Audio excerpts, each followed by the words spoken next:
Tudo bem, pessoal? Legal que vocês estão aqui. Legal ver a casa cheia para a gente poder falar sobre esse assunto bem interessante. Eu acho que a gente pode falar de tabu de várias formas, mas eu vou trazer esse tema que eu acho que é um nome bem interessante, que é empreendedorismo das trincheiras. O que significa isso, né? Aquele empreendedorismo que a gente está acostumado a ver, né? Tudo maravilhoso. Então, mas o que acontece ali nas trincheiras mesmo, no dia a dia, da pessoa que está ralando? Então eu vou trazer um pouco da minha jornada como empreendedor e vocês vão ver que tudo que eu vou falar aqui hoje vai fazer sentido. A apresentação está bem certinha, vocês vão ver que vai fazer tudo sentido, então não se assustem com o que vocês vão ver. E eu sou de Porto Alegre, né? Sou gremista, então se tem algum atleticano aqui, eu quero agradecer vocês por terem nos dado um título depois de 15 anos. Obrigado mesmo, faz muito tempo que a gente não comemorava nada, graças a vocês a gente conseguiu comemorar. Uma brincadeirinha só para quebrar o gelo. Então, pessoal, vamos começar o nosso assunto, né? Empreendedorismo das trincheiras. A gente sempre começa uma frase muito tradicional quando a gente fala de empreendedorismo, né? A gente vai contar nossa história, que é aquela frase batida que é: sempre fui um empreendedor, né? Todo mundo fala isso. Não, eu sempre fui um empreendedor. Desde criança eu já vendia bico. Não tinha como, né? Mas a gente fala muito dessa frase porque realmente eu acredito que, eu olho para trás hoje, eu acredito que eu realmente sempre tive uma gana de ser empreendedor. E eu divido isso em dois momentos, né? No primeiro momento, quando eu tinha 15 anos, até quando eu tinha 24 anos, eu era um freelancer. O que é um freelancer? É um cara que não trabalha para nenhuma empresa, né? Então o cara não quer trabalhar, eu acho, talvez, mas quer tirar suas ideias do papel, quer tentar fazer alguma coisa diferente. E isso me permitiu... Tá. Tá tão baixinho que eu fico pensando que não está certo. Isso me permitiu fazer uma série de projetos interessantes.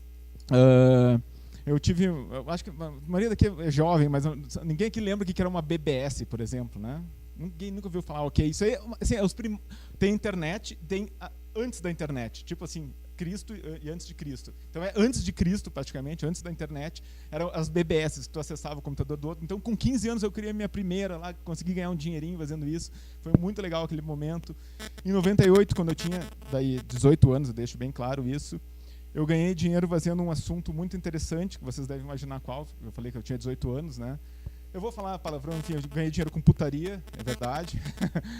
Então foi muito legal na época, numa época que para tu acessar esse tipo de conteúdo era muito difícil. A gente anunciava, a gente criou uma página com um monte de link para as pessoas clicarem, a gente ganhava centavos em cada clique, a gente divulgava no chat do UOL, chat do Terra, que era só para isso que servia, né? Então o pessoal entrava direto lá, nos dava dinheiro. Então, com 18 anos, eu estava ganhando em torno de $200 por semana, só fazendo essa brincadeira. Então, claro, durou pouco tempo, porque essa empresa quebrou, que não tinha como se sustentar nesse modelo, né? Mas foi um momento muito legal. Ganhei dinheiro com o Second Life, mas essa história do Second Life eu deixo para uma outra hora, porque ela é uma história tão engraçada que vale a pena no final, se vocês querem saber, eu conto para vocês. Vocês lembram do Second Life, né? O Second Life, aquela coisa que ninguém ganhou dinheiro. Bom, eu ganhei dinheiro, posso falar, felizmente, que eu consegui não perder dinheiro, foi muito interessante. Mas em 2004 eu parei para pensar e vi, cara, eu tenho 24 anos, eu nunca tive um estágio na vida, meus amigos já estão tudo sendo contratados, eu não tenho nem estágio. E eu decidi, então, vamos para o mercado de trabalho. E daí eu fui estagiário numa empresa, comecei como estagiário, consegui ser demitido como estagiário, grande estagiário, né? Fiquei 3 meses, fui demitido, fantástico. Mas foi muito interessante que eu comecei a trabalhar depois num grupo de pesquisa na PUC do Rio Grande do Sul. A gente pôde trabalhar, e daí eu acabei sendo gerente de projeto lá. Depois, gerente de projeto daquele projeto maluco lá que tinha, acabei entrando como gerente de projeto numa agência digital lá em Porto Alegre, é uma bem grande, eu não vou falar o nome, enfim, mas é uma bem grande, bem conhecida no Brasil. E lá eu conheci o que era realmente a internet. Tudo que eu achava que era a internet, eu realmente conheci, porque tu vivencia a internet como um todo. O que é comunicação digital, o que é marketing digital, o que é realmente um site legal, o que é realmente uma comunicação digital. Isso fez toda a diferença na minha vida e era aquela fagulha que estava precisando para realmente pensar em ter o meu próprio negócio. Além disso, eu não sei se vocês conhecem os métodos ágeis, Scrum, esses termos que são hoje bastante comum. Naquela época não era tão comum, mas quando eu era gerente de projeto e eu descobri que existiam métodos ágeis, eu pensei, cara, é isso, faz todo sentido esses valores, valorizar as pessoas, se divertir no trabalho, produzir coisas sabendo que tu vai poder errar. Tudo isso eram coisas que me motivaram muito a seguir essa vida, e era, infelizmente, a coisa que eu percebi que as empresas não compartilhavam dos mesmos valores que eu pensava. É muito legal, Scrum, vamos fazer. Eu tentava fazer isso na minha empresa. Cara, vai lá fazer o teu trabalhinho, fica quietinho, tá? Sabe aquela coisa assim, para te motivar assim, a trabalhar? Eu já não aguentava mais, eu estava trabalhando lá de uma forma muito, assim, chateada mesmo, não queria mais fazer.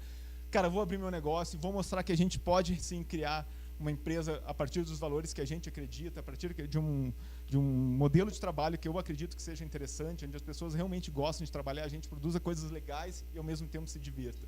Então, em 2010, eu finalmente criei a minha empresa chamada Wumpa. Obviamente, o nome tem que ser um nome nada a ver, não tem sentido nenhum esse nome, porque toda empresa de internet não tem que ter um nome assim, né?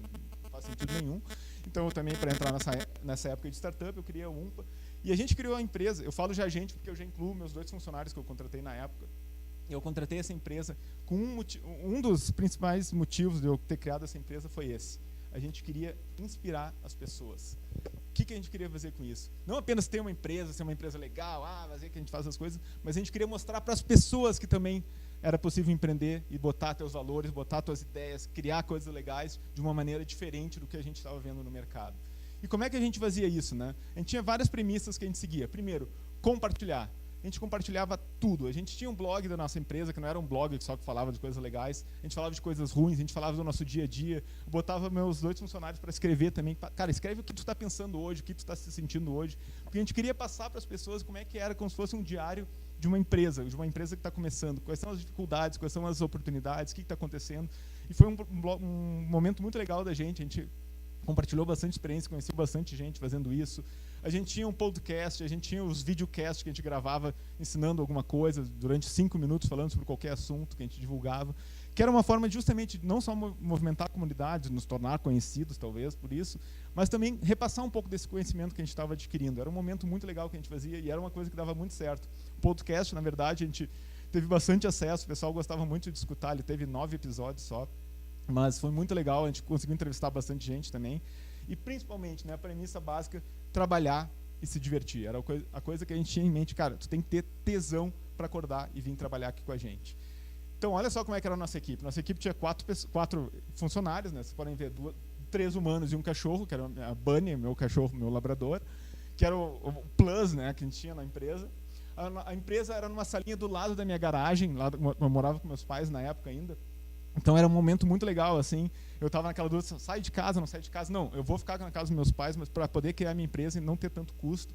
Então eu tinha uma empresa bem de fundo de garagem mesmo. E a gente tinha essa ideia de ter esse tesão de acordar para trabalhar, de criar coisas diferentes. Então, uma vez por mês a gente fazia um café da manhã, cada um tinha que trazer alguma coisa diferente. A gente fazia nossas reuniões sempre num café ou num parque. Sempre essa ideia de não ter rotina. A gente não queria ter rotina. Então, a ideia era quebrar a rotina de toda forma, criar um ambiente de trabalho bem diferente, bem divertido, que a gente pudesse se divertir. E realmente, né, ter esse tesão para a gente poder trabalhar. Pô, legal esse papo hippie, mas como é que a gente ganhava dinheiro, né, com isso aí, né? Porque ser hippie é muito legal, vamos lá, amor e tudo mais, mas como é que a gente ganha dinheiro com isso aí? Daí a gente entra numa questão bem legal. Eu tinha um irmão, parece que meu irmão já faleceu. Não, meu irmão ainda, ele é arquiteto, e ele sempre falava para mim nessa época de 2010, né, Flávio, o mercado da construção está bombando, é muita empresa, e eles não sabem usar a internet, eles não têm como dar vazão a isso, não sabem criar site às vezes. Por que tu não pensa em alguma coisa para eles, né, para poder explorar esse mercado? A gente começou a olhar assim, cara, faz todo sentido isso, é um mercado que está aí, bombando para a gente poder trabalhar, legal. O que a gente vai fazer? Só para dar um contexto para vocês, né? Em 2010, as construtoras elas não sabiam vender pela internet. E tem uma coisa que eu lembro muito clássica desse momento, e agora eu vou falar, vai parecer muito jurássico, mas pensa bem, faz 7 anos atrás isso. 2010 foi o ano que as pessoas deixaram de usar os classificados de jornal para usar a internet para procurar imóveis. Vocês lembram da época que vocês procuravam imóveis pelo jornal, que era um anúncio desse tamanho, assim, que um apetô 2D, localização maravilhosa, meu Deus, eu tinha que imaginar o que era aquele negócio. E chegava lá, era um apartamento que era subterrâneo, assim, uma coisa que não existia. Mas era uma coisa muito interessante, eles não sabiam usar a internet, então a gente tinha toda essa visão de que a gente podia explorar esse mercado de uma maneira muito fácil. Era um mercado muito fértil para a gente poder atacar. Só para dar um contexto, né? Só nas empresas que a gente estava imaginando, que eram pequenas e médias empresas que a gente queria atuar, 80 mil empresas em todo o Brasil que movimentavam em torno de 200 bilhões em 2010. Então era um mercado grande, era um mercado que vendia, que dava dinheiro. A gente estava assim, não, é esse mercado que a gente vai atacar porque é o mercado mais fértil que a gente pode atacar. E foi justamente com essa ideia que a gente criou então o nosso projeto, que era o Pixel Quadrado. E aqui tem uma brincadeira que ninguém nunca entendeu, né? Metro quadrado, pixel quadrado, consegue pegar, ninguém nunca entendeu, ninguém nunca conseguiu entender essa ideia, né? Fora que a gente copiou o logo do Photoshop também, que a Adobe nunca descobriu, felizmente. Mas era um projeto que a gente teve, e o nomezinho é legal, vamos admitir. É um projeto que a gente teve. Qual era a ideia dele? Ele era um criador de sites matadores para as construtoras venderem seus imóveis. O que eu quero dizer com isso? A gente não queria simplesmente nós fazer serviço e criar o site para o cliente. A gente queria dar o poder para aquele cara que não sabia mexer na internet, ele poder criar o site dele em 5 minutos. Era a nossa meta. O cara que não sabe mexer na internet vai criar um site em 5 minutos. Então ele vai lá preencher os dados, vai botar um formulário, vai preencher informações, ele vai nos pagar uma mensalidade de R$ 89,90 para ter todo o suporte, né, que a gente ia dar, as novas funcionalidades, toda aquela coisa. E em 5 minutos, um cara que não tinha conhecimento na internet botava um site assim no ar. Esse aqui era só um modelo para vocês verem, a gente mudava a cor, mudava layout e tudo mais, mas a gente queria dar essa surpresa, esse prazer do cara. Cara, eu botei um site no ar, olha só meu site, minha empresa, meu logotipo lá em cima, que legal, as fotos aqui dos meus residenciais, que bacana. Notem que é uma página que realmente remete ao que a gente precisa de uma empresa de construção. Uma página inicial, a empresa, empreendimentos, contato. Não precisa mais do que isso para uma empresa de construção vender seus empreendimentos. Era o nosso mote que a gente tinha. E a gente, então, criou uma série de funcionalidades, né, que eram funcionalidades bem interessantes. Tinha uma que eu achava muito legal, que a gente criou aqui na empresa, né, porque o que era assim? Geralmente, tu cria um site, o site vem em branco, né, então não tem graça nenhuma. A gente já vinha com ele todo preenchido, para o cara pelo menos ter essa noção, que ele já via o site preenchido, era só mudar as imagens. Mas a gente criou uma funcionalidade que era muito legal, que era o seguinte: no formulário lá o cara botava, qual é o nome da sua empresa? A empresa tal. Qual é o nome dos criadores? Dos fundadores, é o Flávio e o Leandro. Legal. O que mais tinha? E o nome da empresa, a data de fundação dela e quem eram os fundadores. Beleza. A gente gerava automaticamente um texto para ele. A empresa Flávio Stephens de Castro, criada por Flávio e Leandro no ano de 2008, tem como principais preceitos a seriedade, a organização, porque aquele texto todo igual, né? Então, por que a gente vai esperar que o cara mande um texto todo igual? A gente já cria para ele, já dá ele pronto para o cara. Então, era uma funcionalidade tão diferente que impactava no resultado, né? O cara clicava aqui, já estava tudo preenchido, o cara, nossa, que legal! A gente queria realmente fazer o cara chorar de emoção fazendo isso. E como é que a gente fez, né? Toda essa validação, a gente estava super empolgado com a ideia, a gente pensou, cara, vamos falar com alguém da construção civil, né, uma empresa mais ou menos do nosso setor, do setor que a gente quer atuar, vamos conversar com ele, vamos levar as sketches do nosso projeto, vamos mostrar o que a gente tem para ele ver o que ele vai gostar, se ele vai gostar ou não. Fomos lá, apresentamos, explicamos como é que ia ser o projeto, fizemos aquela pergunta, cara, tu usaria o nosso sistema? Cara, usaria certamente, muito legal a tua ideia, vou usar com certeza. É tudo que a gente precisava ouvir, né? Legal, show de bola, cara, o cara gostou. Vamos tocar o projeto então. Começamos a desenvolver o projeto, foi 1 ano desenvolvendo o projeto. E olha que legal, nesse meio tempo que a gente estava desenvolvendo o projeto, aquelas notícias maravilhosas que te fazem os olhinhos brilharem, né? PIB da construção civil deve avançar 11% em 2010, maior valor em 24 anos. A gente via essas notícias, a gente falava, cara, o mercado está bombando, a gente vai vender muito dinheiro, a gente vai ganhar muito dinheiro, cara, o mercado está bombando. Sabe aquela tesão de realmente a gente vai ficar milionário com isso? A gente estava muito feliz com isso. E a gente então criou, eu tinha 2 funcionários, né? Eles estavam focados na parte do desenvolvimento e eu era o cara que tinha que fazer o marketing, toda a divulgação, vendas e tudo mais. Então eu criei algumas estratégias bem diferentes, vou explicar rapidamente cada uma delas. São estratégias que eu tinha para tentar vender o meu produto. A primeira delas era romper um paradigma que tinha no mercado da construção, que era a ideia de contrato, burocracia, e falar, cara, tu vai ter um site com a gente sem contrato nenhum. O que significa isso? Tu vai criar o teu site, se tu quiser um dia sair, tranquilo, não tem problema nenhum. Se tu quiser um dia voltar, tranquilo, não tem problema nenhum. Tu vai lá, só ativa e está no ar. Não tem contrato nenhum, tu não vai ter que se preocupar com nada, não tem que envolver advogado, é bem tranquilo. Divulgação na mídia. Vamos descobrir quem são os caras que falam sobre construção civil. A gente descobriu que tinha um caderno lá no jornal, que era uma vez por semestre, era um caderno da construção civil, que a gente daí criou uma meia página assim, de um anúncio do nosso produto. Né? direcionado para o nosso cliente, cara, vai ser fantástico, a gente vai ganhar muito dinheiro com isso, os caras vão ver, o cara da área vai ver aquilo, a gente vai ganhar muito dinheiro. Eventos na área, descobrir quais são os eventos, né, que acontecem na construção civil, ir lá, ir no coffee break, trocar cartão, apresentar o produto. E esse aqui, para mim, era a minha princesinha, né, a minha ideia mais fantástica. Marketing diferenciado. O que quer dizer isso? Eu consegui um CD, que era do CREA, né, o CREA, enfim, o Conselho da Arquitetura e da Engenharia, que tinha simplesmente o e-mail e o telefone de sei lá quantas mil empresas do setor que a gente queria atuar, do setor da construção civil, lá na região do Rio Grande do Sul. O que eu fiz? Peguei ali daquelas 5.000 empresas, 100 empresas que tinham mais ou menos o perfil que a gente queria, que não tinha site, que eram empresas pequenas. Descobri o nome de cada uma daquelas pessoas que tomavam decisões naquelas 100 empresas, escrevi um bilhetinho assim, fulaninho de tal, nós somos a empresa tal, para ficar bem pessoal, né? Escrever à mão, aquela coisa bonitinha. Fizemos um folder, gastei muito naquele folder, assim, um folder legal, passo a passo, todo com, como é que eles falam, brochura, né? Assim, bonitinho, todo colorido. Passo a passo como é que o cara criava o site, mandamos um brindezinho, que eram uns adesivos. Qual era a nossa ideia? Vamos envelopar tudo isso, mandamos pelo correio, o cara vai receber esse produto dele. Se ele vai ver, se ele vai acessar ou não vai acessar, ok, mas ele vai receber, vai ver a gente, na nossa marca. A gente depois, uma semana depois, vai ligar. Cara, tu recebeu o nosso e-mail? Sim, recebi, legal. Podemos marcar uma reunião?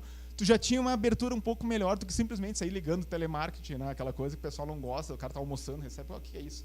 Então, era uma forma mais simpática de a gente conseguir uma reunião com esses nossos potenciais clientes para a gente poder vender. A gente não estava esperando que ia conseguir tudo, mas a gente estava com uma ideia muito clara que ia dar tudo certo. Ou seja, tudo isso que eu estou falando é para justificar o seguinte. Eu vou mostrar para vocês aqui o site de uma empresa que está no ar até hoje, é lá do interior do Rio Grande do Sul, que ela vai demonstrar exatamente o porquê que o pixel quadrado era um produto que valia muito a pena. Esse é o site de uma empresa de construção que quer vender um imóvel para vocês. Vamos analisar esse site, pessoal. Eu sei que a maioria aqui não é da área de design, mas eu acho que vale a pena. Primeira coisa, o cara quer vender imóvel para vocês. Ele tem um site preto, já parece o site de uma funerária. Já não está muito legal. Segunda coisa, ele quer vender imóvel para vocês. Ele tem uma foto pequena, uma foto pequenininha lá do projeto dele. Pô, legal. Outra coisa que eu acho muito interessante nesse site, pessoal, eu não sei vocês, que é isso aqui, Fórum e Opiniões. Eu não sei vocês, mas quando eu quero discutir mercado da construção civil, eu entro nesse site, coloco lá, não vou no Facebook, eu entro no site ali, discuto com uma comunidade gigantesca que tem lá de pessoas, né, que estão discutindo certamente. Mas tem uma coisa nesse site, e quando eu vi, pessoal, eu lembrei dos áureos tempos dos anos 90 da internet. Eu quero que vocês me indiquem o que nesse site remete aos anos 90. Um contador de visitas, cara. Quem viveu a internet dos anos 90 sabe que isso aqui é a coisa mais legal que tu tinha no teu blog, no teu site. Um contador de visitas que quando tu dá um F5, ele dá mais uma visita. Dá mais um F5, mais uma visita. Olha a coisa que esses caras estão querendo vender para vocês. É um site que tem um contador de visitas. Milagrosamente não tem um relógio aqui em algum lugar, né? Porque eles gostam de botar relógio e data e tudo mais, né? Porque por que tu precisa do Google para isso? Tem ali já. Entra no site dele e tu vê a temperatura. Melhor coisa que tem. Então isso aqui é um modelo de site de um cliente que a gente podia atacar. E eu pergunto para vocês, vocês comprariam um site, um empreendimento que é um valor caro, né? Toda aquela coisa, desse aqui ou de um cara que tem um site assim? Olha a diferença da apresentação, olha a diferença que a gente consegue fazer, né? O impacto que a gente tem para isso. E a gente sempre tinha uma frase, que a gente via esse tipo de coisa, a gente fala, cara, os nossos clientes não sabem o que é qualidade. Então a gente vai mostrar para eles o que é qualidade, a gente vai conseguir vender para eles o conceito da qualidade. Isso aqui é só para mostrar qual era a nossa ideia inicial, né? A gente ia começar focando num projeto para empresas, depois a gente ia focar em empreendimentos, ou seja, a empresa que já era nosso cliente, se fosse lançar o residencial, o Águas Claras, podia criar um site para esse empreendimento, para também ser... Então a gente ia ter 2 vezes esse cara atuando com a gente. E posteriormente a gente começou a ver que o mercado da construção civil ele é tão grande, por que a gente não cria um site mais genérico para o cara que fabrica telha, tijolo, prego, possa ter um site também com a gente vai ganhar, a gente vai conseguir abranger esse mercado de uma maneira muito incrível. E aqui é só, enfim, é só para mostrar para vocês rapidamente o nosso plano. A gente queria começar lá, quando a gente fez o nosso lançamento, com em torno de 2 clientes, né, para ser uma coisa bem pequena, para eles poderem testar e ter uma evolução. Até chegar no mês 6, a gente estaria então com 50 clientes, ter o nosso break-even, né, já pagar todas as contas, começar talvez a dar lucro. Mas, obviamente, a gente tinha uma visão bem pessimista, né, e a nossa visão pessimista nos dizia que a gente ia ter lucro talvez em 1 ano, que é uma coisa um pouco mais aceitável. Ok, 1 ano a gente ainda está tranquilo, a gente consegue sobreviver. Então a visão pessimista era essa. Legal. Quais são os resultados dessa coisa toda? Como era uma ferramenta bem pesada, vocês viram, é bem tecnológica, bem pesada, foi 1 ano desenvolvendo ela, então foi 1 ano duro desenvolvendo essa ferramenta de uma forma bem crítica, para ficar perfeita mesmo. E eu gastei do meu bolso 50 mil reais, porque eu não queria investimento, pegava com o banco e tudo mais. Não, juntei 50 mil reais, pagava o funcionário, pagava a tecnologia. Foi dói hoje, né, pensar que foi 50 mil reais, mas é um momento que a gente tem que investir realmente, porque envolve a tecnologia. 1 ano, então, e 50 mil reais. E depois dos 6 meses, né, que a gente esperava ter em torno de 50 clientes, obviamente, né, a gente não teve os 50 clientes que a gente esperava, a gente teve a incrível marca de 0 clientes. Não, peraí, eu acho que não causou muito impacto, né, Leandro? Eu vou fazer de novo, então. Pessoal, 1 ano desenvolvendo, 50 mil reais investidos e nenhum cliente, absolutamente ninguém quis comprar o meu produto. Ninguém. Agora vocês fazem, por favor. Obrigado, agora eu estou me sentindo melhor. Não consegui surpreender vocês? Poxa. Pessoal, agora vocês imaginem a situação de ficar desenvolvendo 1 ano um negócio e não ter ninguém interessado. Ninguém interessado. E daí, vamos falar do retorno de investimento, né, que é uma coisa super comum no coisa. Enfim, não vou nem falar, porque eu acho que é constrangedor falar do retorno de investimento desse projeto. Peraí, vamos analisar o que aconteceu aqui. Pessoal, calma, eu vendi para vocês um produto tão legal. O que aconteceu aqui? Minha ideia era fantástica. Vamos lá, eu estava num mercado incrível, a ideia foi legal, a ideia estava ali no timing certo. O mercado estava muito favorável. Vocês viram, né? O mercado estava realmente favorável, estava bombando, estava fervilhando ali. O meu produto era perfeito. Cara, tecnologicamente, o meu produto era incrível, era maravilhoso, fazia todo sentido. Ele fazia tudo, fazia chover até se for necessário. Eu estava motivadaço para fazer meu projeto dar certo, motivadaço mesmo. Bom, e aí a gente tem a primeira lição do dia, tá? Quando a gente fala sobre motivação, que é a seguinte: o Everest, ele está cheio de corpos de pessoas altamente motivadas. Cara, eu vou escalar o Everest, vamos lá! Pum, morre, fica lá. O cara estava motivadaço, subiu o Everest, congelou lá, morreu, tá lá o corpo dele até hoje lá. Então, motivação, vamos começar a quebrar um pouco desse paradigma da motivação, primeira coisa, né? Vamos lá.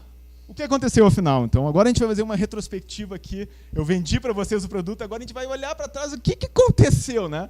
Mas antes de tudo, eu acho que vale a pena a gente falar, né, o que eu fiz certo, né? Então, eu vou começar falando o que eu fiz certo. Eu resumi o que eu fiz certo num slide, que é esse aqui, né? Eu não fiz nada certo, na verdade, então... Então, vamos falar o que realmente aconteceu. O que aconteceu de errado para a gente poder discutir aqui. Bom, eu tenho certeza que se vocês já trabalham com empreendedorismo, a maioria de vocês já está vendo assim, o cara, não, isso que ele está falando não faz sentido nenhum. Eu vou passar agora ponto por ponto do que eu falei para vocês e desmistificar tudo que eu falei para vocês verem quanta burrada que eu fiz. Primeira coisa, se acomodem na cadeira, por favor, né, porque vai ser um pouco demorado isso aqui agora. Primeira coisa, pessoal, o erro mais crasso de qualquer empreendedor. 1 ano desenvolvendo uma coisa e eu não botei no ar nenhum protótipo. Eu não testei absolutamente nada com o meu cliente. Você sabe o que é isso no questão da tecnologia mesmo? Que a tecnologia, tudo é tão rápido. Tu ficar 1 ano desenvolvendo uma coisa e tu não testar durante esse período com alguém? Vocês têm noção de que é isso?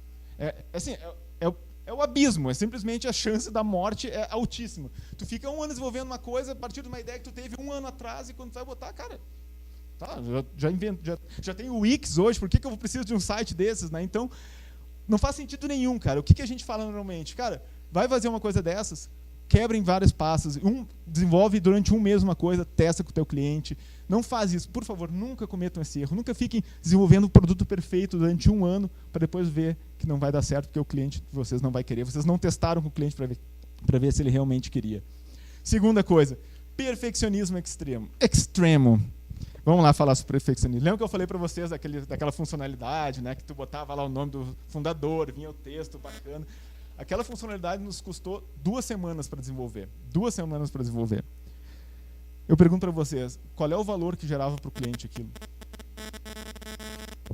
Nenhum, absolutamente nenhum. Não ia mudar a vida do cliente em nada. A gente ficou 2 semanas desenvolvendo uma funcionalidade sem sentido algum, só pelo fato dela ser legal. Vamos fazer uma coisa legal, vai ser bacana, nosso cliente vai gostar. A gente não perguntou para o nosso cliente se ele queria aquilo. A gente empurrou ela abaixo para ver se ele gostava, e ele não gostava. Então, o perfeccionismo é uma das coisas, é um dos erros mais comuns que a gente tem como empreendedor. Tu quer fazer o produto perfeito. Não, 1 ano desenvolvendo, né? Não, vai ser, não, ainda não está pronto. Vamos lá, tem que estar perfeito, tem que estar perfeito. E tu vai desenvolvendo e tu chega lá, tu tem um produto perfeito que ninguém quer, que foi o que aconteceu comigo. Essa aqui eu adoro. Não, essa aqui para mim é a mais fantástica de todas. E, na minha opinião, é um dos erros mais comuns que qualquer empreendedor que está começando vai ter, que é a paixão cega pela ideia. E essa paixão cega pela ideia, ela gera as lógicas absurdas. E eu vou mostrar para vocês 5 lógicas, eu acho que são 5 lógicas absurdas, que vocês vão entender o que eu estou falando. Primeira coisa, nosso produto vai se vender sozinho, cara. Nosso produto é tão bom que ele vai se vender sozinho. Eu pergunto para vocês, a Coca-Cola se vende sozinho? A Coca-Cola se vende sozinha? A Nike se vende sozinha? Elas não têm que estar bombardeando vocês com informação toda hora para vocês lembrarem que ela existe. Como é que o meu produto, que ninguém conhece, vai se vender sozinho? Mas a gente está tão apaixonado pela ideia, né? Que não, meu produto é tão bom que os caras vão enlouquecer. Eu vou botar meu site, vai todo mundo me achar assim. O cara vai pegar, eu preciso agora de um site para criar. Olha, eu penso agora. A gente está tão apaixonado que começa a fazer sentido essas lógicas que não fazem sentido nenhum, né? Segunda coisa, essa que eu acho que vocês pescaram, né? Sendo pessimista, nós vamos lucrar em... Cara, sendo pessimista, tu vai quebrar a tua empresa, tu vai ter 1 milhão de boletos para pagar depois disso. Então, né, vamos ser realistas, né? Sendo pessimista não existe, cara. A coisa que todo empreendedor, quando está começando, não para pensar é que ele vai quebrar. E a chance de quebrar, vamos dizer que é mais alta do que vai dar certo, né? E a gente nunca está preparado para isso. Então, sempre a tua visão pessimista é que, não, eu vou demorar um pouco mais para ganhar dinheiro. Tu nunca pensa que tu vai quebrar. Então, isso é uma lógica muito cruel quando o empreendedor está tendo, que a gente tem que tomar muito cuidado. Essa aqui também, essa lógica aqui eu botei lá para vocês naquela notícia, também é muito legal. O mercado está crescendo, logo eles querem novos sites. O que tem a ver uma coisa com a outra aqui? Não, vamos analisar. O mercado da construção civil está crescendo. Por quê? Porque tem, sei lá, investimento BNDES, tem uma alta demanda de mercado. Por que eles vão querer site? Não faz sentido nenhum, né? Agora tu para analisar, não faz sentido nenhum. Mas quando tu tá ali vendo aquela notícia, tudo faz sentido, né? Tu tá na rua, um carro azul, isso é certo, que o carro azul é um sinal que eu vou ganhar muito dinheiro. Tu começa a ter umas ideias, não faz sentido nenhum, mas tudo na tua cabeça faz sentido porque tu tá apaixonado pela ideia. Então todas as lógicas começam a fazer sentido quando tu tá apaixonado pela ideia. Essa aqui também eu gosto muito. Se apenas, olha, o mercado é tão grande, mas se 2% desse mercado nos pagarem, sei lá, tantos reais, eu vou ficar milionário. Cara, tu chegou a vender para um cliente primeiro? Não, né? Chegou a vender para 2 clientes? Não. Então, antes de pensar em 2% de 80 mil, tu pensa em, de repente, vender para o teu primeiro, para o teu segundo cliente.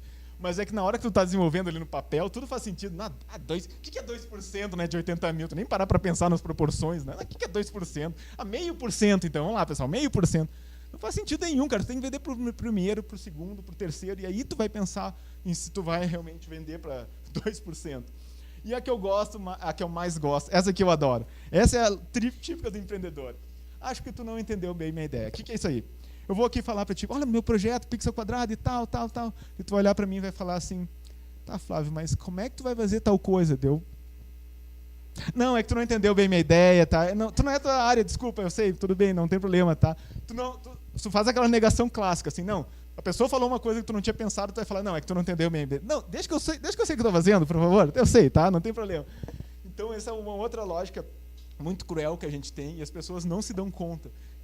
Se vocês ouvirem um empreendedor falando que não, acho que tu não entendeu minha ideia, pode ter certeza que aquele cara vai quebrar a cara daqui a alguns meses. Porque o cara realmente ele não está aceitando que a ideia dele pode estar errada, que ela tem um furo. Lembra que eu falei disso aqui da validação com o cliente, né? Que legal. Fui lá no meu cliente. Olha só, fui lá num cliente, não foi em 2, um cliente. Tu usaria o pixel quadrado? Sim, eu usaria.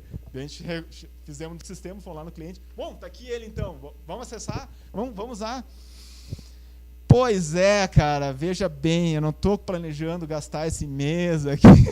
Olha a diferença entre, tu usaria o produto? Sim, tá, então tá aqui ele. Veja bem, pois é. Isso é uma frase muito cruel. Tu usaria alguma coisa, tu compraria tal coisa, tu votaria no fulaninho de tal? Sabe aquelas pesquisas na rua que o cara chega, cara, tu votaria no fulaninho de tal? Tá, votaria assim. Tu nem sabe quem é, não, tá, votaria assim. O cara falou que votaria nesse cara. Então tu tem que tomar muito cuidado, principalmente com a linguajar que a gente vai fazer esse tipo de entrevista. Tu falar isso no futuro, tu usaria o produto, uma intenção de usar, a chance de o cara dar uma resposta só para te deixar feliz vai ser muito grande. Mas e na hora que tu vai lá confrontar ele com a verdade, tá aqui o produto, então quer comprar? Pois é, não vou, mas tu acaba usando isso aqui que é tão bom, né, que o cara vai te dar um feedback positivo e tu precisa de feedback positivo como empreendedor, né? Então é uma coisa que tu acaba se auto-sabotando. Duas visões para a mesma realidade. Qualidade. Lembra que eu falei para vocês? Meu cliente não sabe o que é qualidade. Será? O que é qualidade? Vamos lá. O que é qualidade para começar? Qualidade não é uma coisa que a gente pode considerar talvez de cada um de nós. Porque para mim, um site bonito é aquele que a gente viu, vermelho, bonitão, tal. Para o meu cliente, por que aquele cliente que está com aquele site preto da funerária dele está até hoje no ar? Porque para ele está ótimo, para ele aquilo lá está resolvendo os problemas dele. Por que eu vou botar a goela abaixo dizendo que não, isso aqui é ruim, o meu que é legal? O cara não vai aceitar, o cara não está preparado para aceitar isso. Então a gente acaba tendo essa visão que eu sei o que é qualidade, então eu vou botar a goela abaixo para o meu cliente que é qualidade. Na verdade, a gente sabe que não é bem assim. Quem é designer, eu acho que sabe muito bem o que é sofrer com esse tipo de coisa no mercado de trabalho. Vender é muito difícil. Isso é uma coisa que a gente descobre na prática. Porque na hora, né, tu tá ali vendendo. Deixa que eu vendo. Deixa que eu vendo, cara. Pode deixar, eu sei vender. E tu vai confrontar o cliente e tu... Oh, meu Deus, eu não sei vender. Eu nunca tinha parado para pensar que eu não sei vender. E agora? Tu é o cara que é o vendedor e tu nunca tinha parado para pensar que é muito difícil vender. Como é que eu vou falar com o meu cliente? Né? Quando a gente fala de vendas, tu vai ter que fazer uma relação, tu vai ter que conversar com o teu cliente. Eu não sei nada do mercado da construção civil. Eu não sei nada, não sei nem falar o linguajar. O que eu vou falar com um cara? Bonito esse pé direito aqui, hein? Esse chão. Não tenho assunto para falar com o cara. Como é que eu vou gerar uma empatia para conversar com o cara e vender um produto se eu não conheço o mercado? Então, como é que eu vou vender se eu não conheço o mercado? Então, eu percebi que vender é uma das coisas mais difíceis que tem, principalmente quando tu não é da área do teu produto. E aí entra aquela coisa, né? Eu estava tão apaixonado pela oportunidade de ganhar dinheiro, né? O que é a oportunidade de ganhar dinheiro? O mercado está bombando, eu vou entrar nesse mercado, vamos lá. Paletas mexicanas, vamos lá, galera, paleta mexicana, está dando um sucesso, né? Aquela coisa assim, tu vai lá e entra, e tu nem sabe, nunca teve um comércio na tua vida, é mais ou menos essa situação. Daí você dá conta que, nossa, eu nunca tinha para pensar que é tão difícil vender. Pessoas são complicadas. Que legal, vamos criar um ambiente de trabalho bacana, diferente, eu tenho meus sonhos, as pessoas vão compartilhar dos meus sonhos, e tu descobre que nem todo mundo vai compartilhar do teu sonho. Tem gente que vai estar ali só porque, né, quer pagar as contas. Não, esse teu projeto aí, legal, mas não é um projeto que me motiva. De todo aquele planejamento que tu tinha, o cara pede para sair da tua empresa. Olha que legal, a minha empresa teve 2 funcionários. Em 1 ano, eu tive uma rotatividade de quase 200%. Tendo um ambiente muito legal, mas o que era? Era o cara que chegava lá, trabalhava um pouquinho, não gostei. O mais legal foi o primeiro funcionário. Eu mostrei a menina foi a terceira funcionária que eu contratei. O outro ali que aparecia, ele ficou comigo durante todo o tempo que a empresa ficou no ar. Mas o cara antes da menina foi muito engraçado. Ele veio no primeiro dia, eu contratei o cara veio no primeiro dia, ficou lá, a gente conversou como é que ia ser o projeto e tudo mais, discutimos algumas coisas. Legal, foi embora. Ele pediu dinheiro emprestado pro colega dele de trabalho, foi embora, tudo bem. Segundo dia o cara não veio. Tudo bem, né? Deve ter dado algum problema. Terceiro dia o cara não veio. Quarto dia o cara não veio. Quinto dia a gente já estava ligando para a polícia, olha, sequestraram um cara, a gente não sabe o que está acontecendo. O cara simplesmente não apareceu mais, não deu satisfação. E a gente ficou uma semana lá esperando o cara chegar. E aí, o que tu vai fazer? Então a gente tem que sempre se lembrar que pessoas são muito complicadas, infelizmente. A gente tem o nosso sonho, a gente acredita que vai ser legal, vou empreender, vai ser muito bacana, mas a realidade é que o teu sonho é o teu sonho. Então tu tem que dar um ambiente de trabalho legal, uma coisa legal, tem que tentar motivar as pessoas a elas trabalharem com entusiasmo, mas tu tem que ter certeza que vai acontecer de aquelas pessoas uma hora resolverem sair fora. Oi? O cachorro ficou ainda, felizmente. Só que faltava, no dia ela parou de sumir e nunca mais voltar. Vamos falar disso aqui. Isso aqui foi genial também. Ações estratégicas. Todas as minhas ações maravilhosas que eu fiz deram tudo errado. Vamos lá, então. Sem contrato. Vou fazer um sistema que não vai ter contrato nenhum, vai ser uma coisa bacana para o meu cliente, eles, né, vão quebrar esse paradigma do contrato. Qual foi a primeira coisa que, quando eu liguei para o meu cliente, o que ele falou para mim? Tá aí o contrato, como é que a gente faz? Eu, não tem contrato. Não, sem contrato eu não assino. Não, cara, mas é sem contrato que é mais fácil. Não, cara, não faço nada sem contrato. Não, cara, mas... Não, sem contrato não.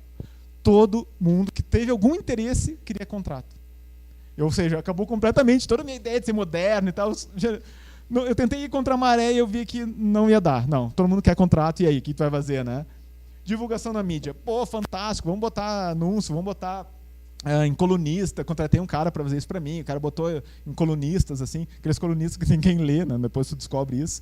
Botou naquele jornal lá da construção civil, bonitão, todo gastei uma grana para botar meia página. Sabe quantas pessoas entraram no site? Nenhuma. Legal, né? Sabe como é que a colunista escreveu lá na matéria dela? Está no ar o novo projeto do pixel quadrado para construção civil. Nem link ela botou, então assim, foi muito legal, né? Ela chegou lá, não botou nem link, o que eu vou fazer daí, né? O cara entrou lá, bom, ok, não funcionou nada, não adiantou nada. Gastei uma grana com uma mídia e não adiantou porra nenhuma. Eventos na área. Isso aqui foi genial também. Fui num evento da construção civil, que até era um evento de internet, que o pessoal estava falando sobre marketing digital na construção civil. E eu lá, agora vai ser legal, lá bem, me arrumei assim, bem na beca, tá? Eu geralmente não sou arrumado assim. Cheguei lá, todo bacana assim, cheio dos cartões, né? Tá, agora na hora do coffee break, vamos conversar com os caras então. Chegou a hora do coffee break, tem a mesa ali do coffee break, todo mundo conversando, todo mundo se conhece, e eu ali, o cara sozinho, não tinha ninguém, eu ali naquele canto assim. E agora? Com quem eu falo? Meu Deus. Ai. E agora?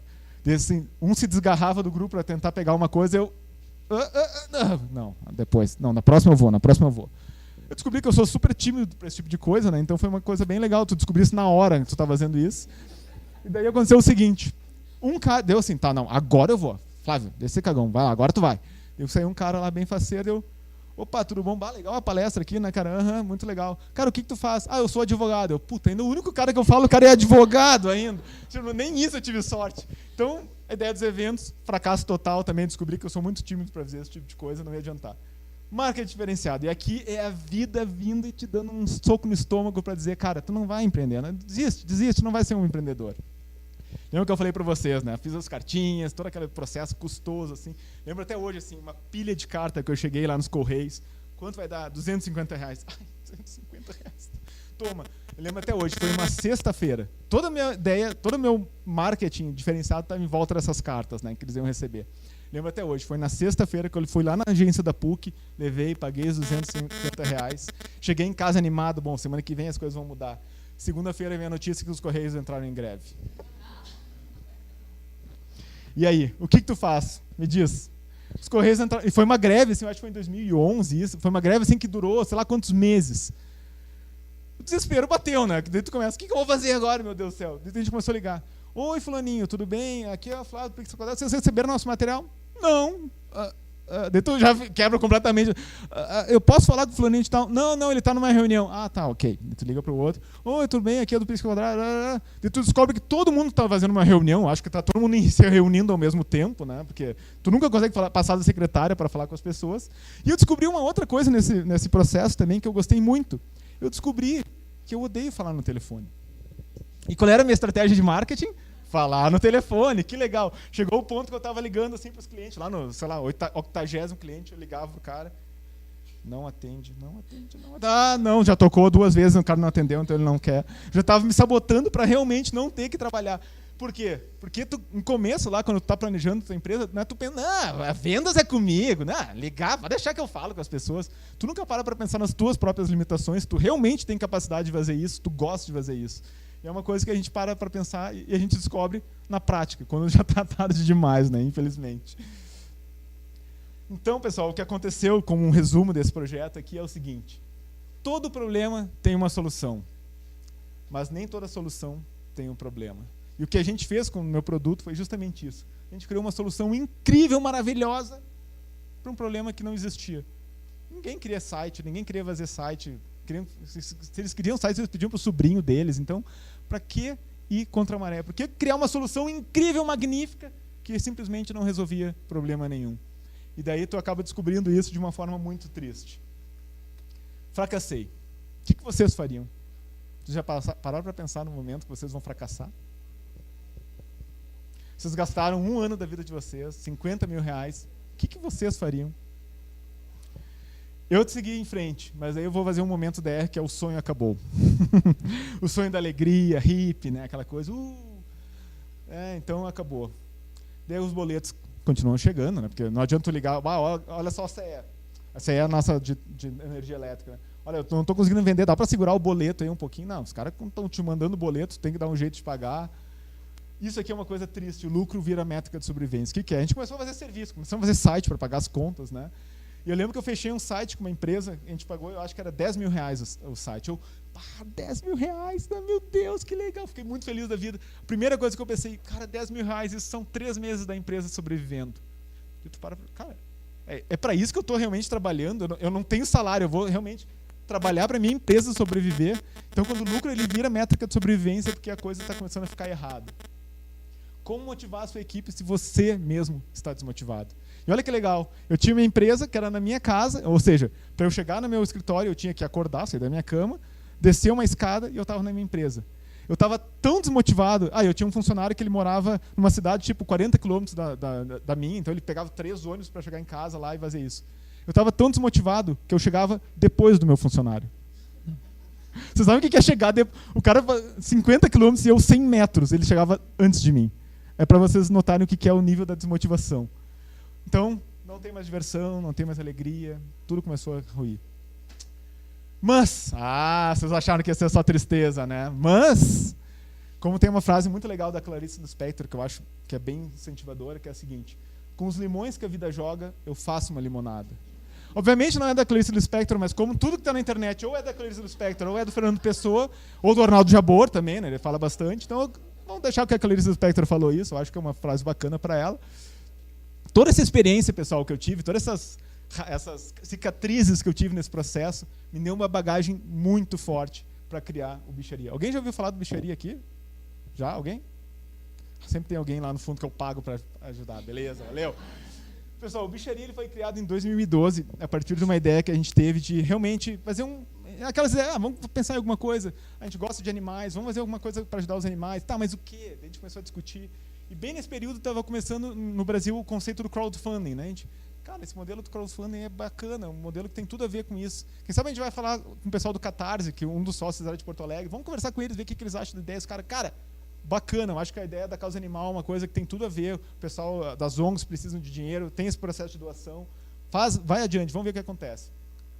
O Bicharia ele foi criado, então, né, é um crowdfunding para ajudar animais carentes em todo o Brasil.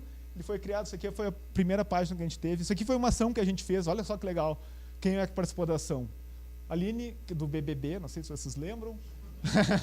Fiorella Mateis, essa vocês conhecem. A Francine Piaia, outra ex-BBB. A Gabi Chanas, que era uma jornalista de Porto Alegre. A Júlia, que ela é uma atriz de teatro, mas ela é muito forte na causa animal. Tayla Ayala e a Marina Smith, que é uma blogueira de moda que a gente tinha também em Porto Alegre. Aquela ideia é que cada uma ia ser madrinha de uma ONG, né, ia ajudar na divulgação. Isso foi um projeto especial que a gente fez, mas todo mês a gente tinha projetos que ajudavam animais, e foi um projeto muito legal. Na primeira versão que a gente lançou, a gente começou com 4 projetos, os 4 projetos receberam financiamento. Então é um processo que dá muito gosto. Assim, no primeiro projeto que a gente já teve lucro, então foi assim, para nós foi uma coisa, nossa, deu certo, não acredito, cara, que legal. A gente começou a trabalhar ele. O site hoje ele está, vou explicar depois para vocês, ele não está mais funcionando, porque ele está indo para o site do Vaquinha hoje. Então vocês vão entrar, só tem os projetos antigos. Mas durante todo esse processo a gente conseguiu aí, e eu vou falar para vocês, eu não paguei nada para o Facebook, isso foi simplesmente orgânico, 230 mil curtidas no Facebook, 20 mil usuários cadastrados, a gente conseguiu arrecadar mais de 800 mil reais para a causa animal desde 2012. Foi um valor bem bacana, sabendo que esse é um mercado onde o pessoal trabalha muito com microcrédito, né? Projetos de 3 mil, 4 mil reais. Então vocês fazem a conta de quantos projetos a gente conseguiu ajudar. Ajudamos mais de 15 mil animais em toda a região do Brasil. A gente só não conseguiu pegar o Acre, infelizmente, né? Porque sempre é difícil pegar o Acre, mas enfim, quase todos os estados a gente conseguiu pegar algum projeto. Tá, e como é que a gente chegou até aqui, né? Muito legal o Bicharia, mas como é que a gente chegou até aqui? E olha como aquele aprendizado que a gente teve naquele outro projeto errado fez todo sentido. Primeira coisa, não vamos ficar um ano desenvolvendo a ferramenta. Em 15 dias, a gente foi da ideia ao protótipo para botar no ar. O nosso protótipo era uma coisa extremamente tosca. Era uma página assim que explicava o que era o crowdfunding, o que era a proposta. Cara, tu tem interesse nisso, tu é uma ONG? Coloca teu e-mail aqui, vamos ver se a gente entra em contato contigo. Qual era a nossa meta? Se 100 pessoas botarem o e-mail dela aqui durante um período lá que a gente definiu, a gente segue o projeto adiante. Se não, ok, deixamos para trás, foi uma ideia legal, mas vamos deixar para trás. Aconteceu que sim, teve 120 pessoas interessadas, a gente, opa, tem um sinal aí de que as coisas podem dar certo. Legal. já temos uma validação que a gente precisava, vamos então fazer a versão do site. 30 dias, não foi um ano agora, foi 30 dias desenvolvendo essa plataforma final, que era toda manual, e ela continua ainda hoje toda manual. Botamos esse site no ar, com 4 projetos, deu certo, e começou a ser aquela coisa orgânica, assim. Outras pessoas conheceram a ferramenta, mandaram projetos, e a coisa foi crescendo, até o ponto que a gente conseguiu alcançar bastante projetos em todo o Brasil. E eu quero explicar para vocês algumas coisas legais de por que isso deu tanto certo. Primeira coisa, pessoal, esquece a paixão pela ideia. A paixão pela ideia ela é extremamente nociva, porque tu vai estar tão apaixonado, tu não vai ver a coisa negativa, tu só vai ver a coisa positiva. Tu tem que ter entusiasmo, tu tem que estar entusiasmado. O que é a diferença do entusiasmo? O entusiasmo, tu tá um pouco mais lógico, assim. Tu sabe que, tá, se der errado, ok, foi um projeto legal, mas deu errado, então vai ser tranquilo, posso seguir adiante. Mas tu tá empolgado em fazer aquele projeto, então deixa um pouco a paixão de lado e tenta ser um pouco mais racional nesse aspecto. Segunda coisa, que faz toda a diferença, conhecer o público. Eu conhecia muita gente que trabalhava com a causa animal, ONGs, conhecia pessoas, protetores independentes. Então, eu conversar com eles, eu sabia conversar com eles, sabia falar com eles, sabia apresentar a ideia para eles. Então, eles conseguiram dar o feedback para mim, me ajudaram a moldar a ideia. Então, olha como a diferença de conhecer o público aqui fez toda a diferença para que realmente eu conseguisse transformar esse projeto em algo bacana. E não lá na construção civil, que eu não conhecia ninguém, não sabia nem falar a linguagem deles. Olha como faz a diferença quando a gente conhece o público. Vender é muito fácil. Lembra que eu falei para vocês, vender é muito difícil? Mas não, vender é muito fácil se tu acredita no que tu está fazendo. Porque uma coisa é tu falar lá de um site, tu vai no cliente, tu já não fala a linguagem do cara, e tu vai falar, é um site, tu se embanana toda, não passa nenhuma credibilidade, mas quando tu sabe que tu tem uma coisa legal na tua mão, e tu acredita no que tu está fazendo, tu vai lá e tu fala com a Tayla, olha, tu quer fazer um projeto com a gente? Ela, vamos sim. Porra, a Tayla nem me conhece, já quer fazer um projeto de graça. Cara, sei lá quanto ela cobra para uma marca para ela fazer um anúncio lá, ela fez de graça para nós essa campanha. Então é uma coisa muito fantástica, tu perde o medo, tu acaba se sentindo muito mais confiante para poder fazer esse tipo de coisa. Outra coisa fantástica, assumir os riscos. Depois que tu quebra a primeira vez, depois que tu tem essa sensação de quebrar, tu começa a entender que tu não tem que ser kamikaze, tu tem que entender o que são os riscos. O que é os riscos? Tu vai fazer experimentos, tu vai tentar várias coisas, tu vai fracassar sim, mas principalmente tu vai aprender com esses fracassos. E é isso que a gente sempre fala. Cara, fracassar é uma coisa ruim, mas tenta tirar o máximo que tu puder de aprendizado daquilo, porque aquilo que é o fracasso, que é ruim, vai acabar se tornando uma coisa boa na tua frente, lá na frente. Eu digo de peito aberto mesmo, o fracasso, ele mudou a minha vida. E eu falo isso porque, graças ao Bicharia, eu pude criar o evento, acabei me tornando conhecido, acabei hoje sendo adquirido, entre aspas, porque eu estou entrando como sócio na empresa do Vaquinha. O Vaquinha hoje está se tornando a maior plataforma de financiamento coletivo no Brasil. Tá muito grande o negócio mesmo. A nossa equipe é muito pequena, é uma coisa muito legal. A gente tem projetos incríveis lá, principalmente focados na solidariedade. A Vaquinha, a maioria de vocês já ouviu falar, né? Alguém já deve ter feito contribuições. Então, foi legal que nessa foto, né, que tá todo mundo arrumado, eu tava de moletom, que foi o dia que eles... não, hoje não, vocês estão de sacanagem, né? Tá, vamos lá, então. Mas é um projeto muito legal, um ambiente de trabalho do caralho, assim, que eu tô adorando trabalhar. O tipo de projeto, né? Eu já trabalhava com a causa animal, agora estou trabalhando muito com solidariedade, então tem tudo a ver, tu ajudar as pessoas, tu ver as pessoas realizando os desejos delas, os sonhos delas de uma forma colaborativa, é fantástico. E aqui eu vou trazer um exemplo para vocês, eu acho que a maioria aqui deve ter conhecido. Alguém chegou a ver esse projeto aqui? Esse projeto aqui é simplesmente o case de sucesso maior da história da crowdfunding no Brasil. Olha a loucura que foi esse projeto. Esse projeto ele começou no ar no dia 22 de dezembro de 2016. E o cara começou a fazer a divulgação. E tudo que ele escrevia aqui, pessoal, era aquelas coisas básicas de... A gente olhava e, cara, que fracasso vai ser esse projeto.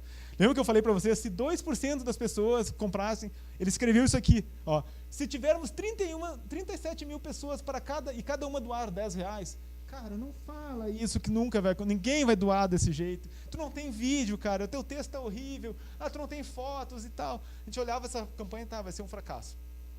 Dezembro, eles arrecadaram, acho que, se eu não me engano, acho que R$2.000. Em janeiro, eles arrecadaram R$3.000, se eu não me engano. Em fevereiro, eles arrecadaram em torno de R$9.000, foi um pouquinho melhor. Até o dia 8 de março, eles tinham arrecadado mais R$500. No dia 8 de março, alguma coisa aconteceu, que eu não sei dizer o que aconteceu, e em uma semana, eles arrecadaram R$1.420.000 em uma semana. Vocês conseguem entender? Uma semana arrecadar R$1.400.000. É uma coisa que foge completamente de qualquer coisa comum. Vocês colocam no Facebook esse link aqui, vocês vão ver lá, Ivete Sangalo divulgando, sabe? Todos os famosos vocês imaginaram. Tem até assim, o Marcos Feliciano divulgou. Assim, não dá para entender, assim, foi uma coisa que uniu o Brasil mesmo, assim, é uma coisa que não dá para, foi muito maluco. Então eles conseguiram arrecadar uma coisa inacreditável, assim. Tu poder participar desse tipo de situação é uma coisa inacreditável e é o que motiva a gente. Cara, 24 mil pessoas puderam colaborar. É recorde acima de recorde, uma coisa que a gente não esperava e foi muito legal. E é legal, né, que se for ver que tinha tudo para ser um fracasso e acabou sendo um sucesso nesse caso. E outra coisa que eu falo que o fracasso ajudou muito foi justamente a partir do nosso fracasso, meu, do Rafael, né? O Rafael é meu sócio na FEIUCOM, a gente conheceu a FEIUCOM. A FEIUCOM entrou na minha vida de uma maneira muito legal. Eu recém tinha quebrado a minha empresa com aquele pixel quadrado maldito lá. Eu estava desesperado, assim, o que eu vou fazer? Meu Deus, o que eu vou fazer? E um dia eu estava num evento, assim, vendo uma apresentação, e eu vi um cara falando, era uma apresentação, como é que era? Enfim, era de startup, alguma coisa lá de São Francisco, eles estavam transmitindo. E eu no Twitter falei assim, e um cara estava falando do fracasso dele. Minha empresa quebrou por causa disso. Eu, cara, que legal isso, né? Eu botei no Twitter, bacana esse cara falando sobre isso, assim. Nunca tinha visto alguém falar sobre fracasso. Daí um cara falou, Flávio, então tu vai gostar desse evento chamado FEIUCOM. Eu entrei no evento, na página, e falei, meu Deus, eu vivi tudo isso, que ideia legal, cara. Toda essa ideia de compartilhar esse fracasso é muito bacana. Entrei em contato com a criadora do evento. Vamos fazer em Porto Alegre? Vamos, nunca tinha pensado em fazer em outros países, vamos lá. Acabou eu e o Rafael nos associando. O Rafael também tem uma história muito legal, só que eu vou deixar para vocês uma outra hora ouvir. Que ele também ele tentou no mercado de futebol também, que foi muito legal. Ele fracassou da mesma forma que eu. E a gente então viu esse evento, cara, que legal, vamos se unir, vamos criar esse evento. Então o evento da FEIUCOM ele ocorre desde 2012. É um evento bacana. Vamos ver aí, Leandro, se a gente traz para Belo Horizonte um dia, ouvir o pessoal aqui trazer os fracassos, vão ver que é muito legal. E fora isso, assim, me deu a oportunidade de falar em eventos de administração. Isso aqui foi um evento que a gente fez numa empresa, em company. Os caras pagaram para a gente falar sobre fracasso, uma coisa inacreditável. Um banco ainda, foi uma coisa muito louca. Eu pude ser mentor em startups. Isso aqui foi um evento Social Media Day que a gente participou também para falar sobre isso.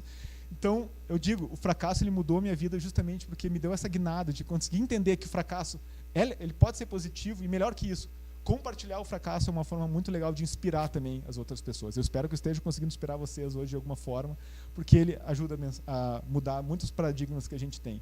E exatamente isso, a gente precisa rever os nossos conceitos quando a gente fala de fracasso. Já estou acabando aqui. Primeira coisa é aceitar o fracasso como parte do processo. Lembra, se vocês querem inovar, se vocês querem criar coisas novas, vocês vão fracassar, podem ter certeza disso.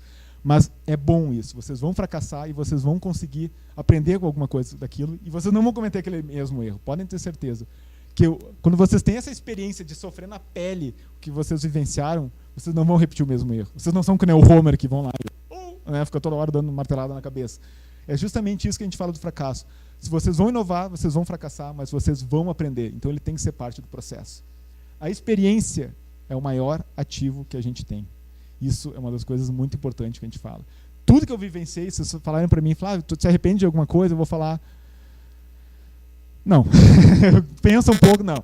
Eu vou falar que não, porque foi justamente essa jornada de fracasso que eu tive me ajudou a ter essa experiência que hoje está sendo o meu maior ativo. Eu consigo fazer muitas coisas, consigo dar palestra, consigo falar sobre isso, e é muito legal tu ter essa vivência. Tu consegue, hoje tu vai falar com um empreendedor, o cara, eu tenho uma ideia de um aplicativo, e tu já... Calma. Eu tenho um pouco de experiência nisso, cara, calma, vamos lá. Então, é um ativo muito forte que a gente tem. Eu considero um dos maiores ativos que nós temos na área do conhecimento, como a gente vive. Isso aqui é muito importante, pessoal. Compartilhar os fracassos. A FEIUCOM não ia existir se não existisse compartilhamento de fracasso. Vocês todos aqui, eu tenho certeza que são fracassados. Coitados, né? Desculpa. Era para ser um pessoal motivado aqui, né? Não, mas é de verdade. Se todo mundo tem alguns fracassos, compartilhem com seus amigos. Perguntem para o amigo de vocês, cara, qual foi o maior fracasso que tu teve na vida empreendedora? Pode ter certeza que ali vai ser uma lição muito legal, que talvez vai ser a lição que vocês precisavam para vocês não cometerem o mesmo erro. Então, o fracasso, eu acho que ele é mais importante do que o sucesso nesse aspecto. E justamente isso, com essa última frase que eu acho muito legal, o sucesso inspira, o fracasso ensina. E vem dizer que faz todo sentido. O que é o sucesso? Tu ouviu uma história de sucesso lá do Abílio Diniz, do Ike Batista, né? a história de sucesso dele, tu, nossa, que legal, tô super inspirado agora. Olha Steve Jobs, tô super inspirado. Tá, mas eu quero saber ali, o que aconteceu nos bastidores, ali nas trincheiras para ele chegar até ali? O que aconteceu para dar tudo errado? O que aconteceu para o Steve Jobs ser demitido da empresa dele? O que aconteceu? Tem que saber isso, porque é nesses pequenos detalhes que vão estar as lições principais que vocês vão ter para a vida de vocês. Não é empreender, não é só empreender pensando em abrir um negócio. Vocês podem empreender dentro da empresa de vocês. Aquele projeto está engavetado, vão tentar tirar do ar, vão reduzir o risco dele, vão sabendo que a gente pode fracassar, ok, mas a gente vai aprender alguma coisa que vai ser muito útil para a nossa vivência dentro da empresa. Eu deixo para vocês essa última frase da Clarice Lispector. A única fonte de conhecimento é a experiência. Então, vai lá e te mexe no sente. É uma frase bonita. A Clarice Lispector realmente era genial, né? Vamos admitir. Pessoal, meus contatos, espero que vocês tenham gostado. Se tiverem alguma dúvida, entrem em contato. Vai ser um prazer conversar com vocês. E vamos ver se a gente viabiliza a FEIUCOM aqui. Cadê o pessoal do Sebrae? E aí, pessoal do Sebrae, vamos lá. Pessoal, muito obrigado. Espero que vocês tenham gostado. Espero que tenham sido inspirados de alguma forma. E, por favor, sejam fracassados.